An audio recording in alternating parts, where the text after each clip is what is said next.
When you've played football at an elite level, Makes a big difference. it's hard to get the game out of your system, Did he want you to run through on that? which is why former OSU linebacker Tom Cousineau volunteers his time coaching the Archbishop Hoban's high school football team. I get a heck of a lot more out of it than I think they do.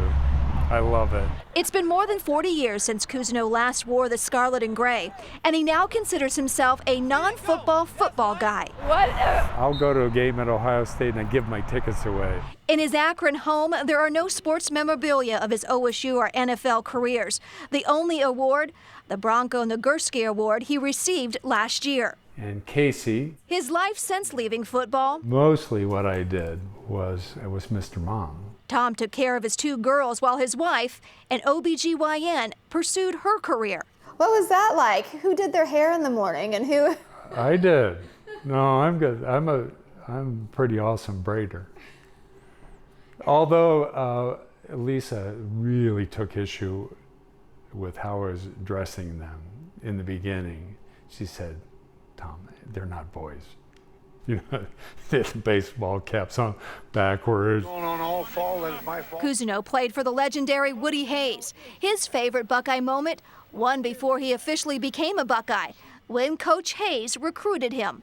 He was there, Joe Paterno was there, and Gary Moeller, who was the defensive coordinator at Michigan, all at one time, the evening before the national letter, in my basement. After about an hour, Coach Hayes said, "It's probably time that I go," and he asked me to walk him to the front door.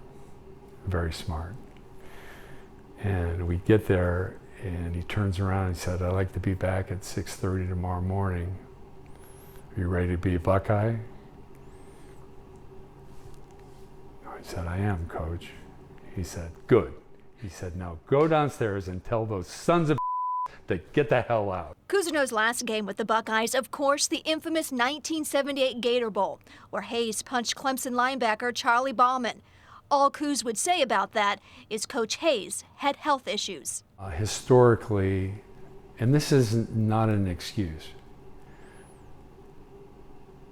but Coach Hayes was a very, very poorly managed diabetic. He would go into a place often during practice. We saw it, and we were used to it, right? He had very little idea what was going on. But what the coach did instill in his players, a sense of teamwork, brotherhood, is what he now mentors. Coach Urban asked him to speak to his team. I'm looking around, and I felt like, I know I don't look like it, but I felt like I could be their teammate. Because once a Buckeye, always a Buckeye. I treasure that feeling. We sing in Carmen, Ohio, right? How firm thy friendship, I owe. And it's so true.